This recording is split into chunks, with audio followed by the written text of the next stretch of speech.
Maintenant qu'on a parlé des répétitions, ce serait quand même intéressant de parler de ce qu'est une série. Objectif d'une série de répétitions, se rapprocher de l'échec musculaire et donc d'une haute stimulation. Un muscle ne compte pas les répétitions d'une série. Je le rappelle, c'est un outil qui nous permet de se rapprocher de l'échec musculaire, sans forcément l'atteindre. RIR 1 et 2, je le rappelle. Sur le papier, n'importe quelle tranche de répétition remplit cet objectif tant que c'est approche de l'échec musculaire et que c'est inférieur à 30 répétitions. À un certain niveau de répétition, le ralentissement des répétitions et donc de l'effort, expliqué dans la loi de Henneman, n'est jamais très significatif. C'est-à-dire qu'en fait, c'est-à-dire que si c'est trop léger et en conséquence donc tu peux faire plus de 30 répétitions, ça va pas être où dans le sens où ce fameux ralentissement au moment engendré par un haut effort et donc un haut de recrutement de tes hautes unités motrices, je vais y arriver, il va jamais vraiment arriver ou alors très très légèrement. Donc là, RIR 0 à plus de 30 répétitions, c'est quand même un peu compliqué. Après, on peut se dire, bah tiens, peut-être plus de 30 répétitions, non,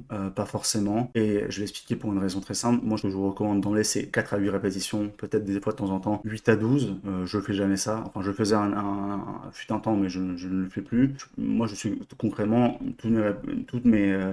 ça c'est clairement, je suis la tranche de répétition recommandée par Paul Carter, c'est que c'est du 4 à 8. Parce que, en soi, déjà, pratico-pratique. Pourquoi je vais me casser la tête à aller à 12 répétitions, à plus de 8 répétitions, si avec 4 à 8, je peux être proche de RIR 0, donc RIR 1 et 2, et que j'ai mes 5 répétitions théoriques dans le tas, peut-être pas à 4, et on va dire 5 à 9, si c'était Chris Bursley qui le recommandait.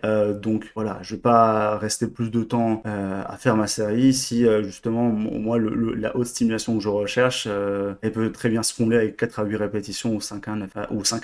Ça, c'est quelque chose de beaucoup plus pratico-pratique, mais aussi, je crois que c'est dans la prochaine diapo où je l'explique un peu mieux, mais en fait, pour un même résultat, le fait de mettre plus de répétitions va augmenter la fatigue, c'est-à-dire un même résultat, tu auras plus de fatigue avec une tranche de répétition de 8-12 ou de plus de 12 reps ou de plus de 20 reps ou de plus de 30 reps que de 4 à 8 reps. Donc en soi, le sweet spot, le point idéal, c'est faire du 4 à 9 répétitions ou du 5 à 9 répétitions.